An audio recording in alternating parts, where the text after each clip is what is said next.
आमच्या प्रिय बंधू बहिणींना येशूच्या नावाने आमचा नमस्कार. सर्वे सरा संगे सकाळ हा कार्यक्रमासाठी मी तुम्हाला स्वागत करीत आहे. प्रत्येक दिवस पहाटे एक कार्यक्रम तुम्ही ऐकू शकता, पाहू शकता आणि देवाच्या आशीर्वादाने तुम्ही नवीन दिवस सुरुवात करू शकता.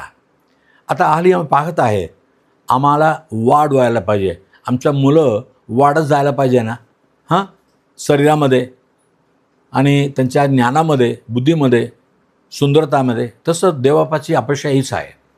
तर पेत्राची पहिली पत्री 2 अध्याय 1 ते 3 मध्ये पाहत आहे, तुम्ही सर्व वाईट स्वभाव काढून टाका आणि एक नवीन जन्म झालेल्या एक बाळासारखा हे वचन हे ज्ञानाचा दूध प्रमाण आहे.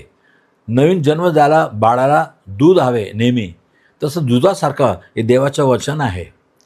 या वचनामध्ये तुम्ही मन लावून या वचन तुम्ही स्वीकार केलं, तुझ्या जीवनामध्ये वाढीव होईल. दाऊद म्हणतो, देवा तुझं वचन किती मधुर आहे. तुम्ही 119 भजन स्तोत्र संगीता 97 वचनामध्ये, हो प्रभू तुझं वचन, तुझं शास्त्र मला किती आनंदाची गोष्ट आहे आणि दिवसभर त्याची मी मनन करत आहे, त्याचे ध्यान करत आहे. हो, देवाचं वचन तुम्हाला जीव देतो. येशूने म्हटलं योहान 6:63 मध्ये, मी सांगणारा वचन तुम्हाला आत्मा और जीवन आहे. कारण येशू ख्रिस्त 2000 सालीपूर्वी या जगामध्ये आला, मानव पण आला, तो देव होता, पण मानवासाठी, मानवाच्या पापासाठी स्वतःला अर्पण केला आणि क्रूसावर आपला जीव दिला, रक्त वाहिला, पण तिचा जो जिवंत उठला, आत्मजिवंत परमेश्वर आहे. त्या येशूच्या नावाने तुम्हालासुद्धा पाप क्षमा भेटते, तुम्हालासुद्धा देवामध्ये वाढीव भेटते.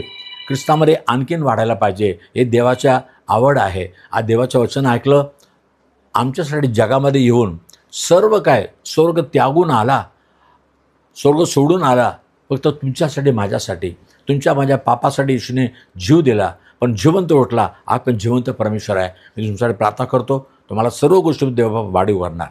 हे देवबापा धन्यवाद प्रभू, आमच्यासाठी जगामध्ये येऊन स्वतःचा जीव आमच्यासाठी दिला, आमच्या सर्व पापाचा हरण केला आणि आज आम्हाला ख्रिस्तामध्ये एक नवीन जीवन दिलेलं आहे. आज वचन ऐकणारा प्रत्येकाच्या पापात क्षमा कर, त्यांना पण ख्रिस्तामध्ये नवीन जीवन भेटू दे, सार्वकालिक जीवनाचा निश्चय भेटू दे. अहो प्रभू, आणि ज्याच्या हातामध्ये घेणाऱ्या प्रत्येक कामामध्ये त्यांना यश भेटू दे प्रभू. त्यांना आशीर्वाद कर, त्यांना वाढीव कर प्रभू. तुझ्या ज्ञान आणि तुझ्या बुद्धीने त्यांना भर प्रभू. येशूच्या नावाने मागितो म्हणून ऐक प्रभू राजा. आमीन आमीन. God bless you. उद्या सकाळी पुन्हा पाहूया. आमेन.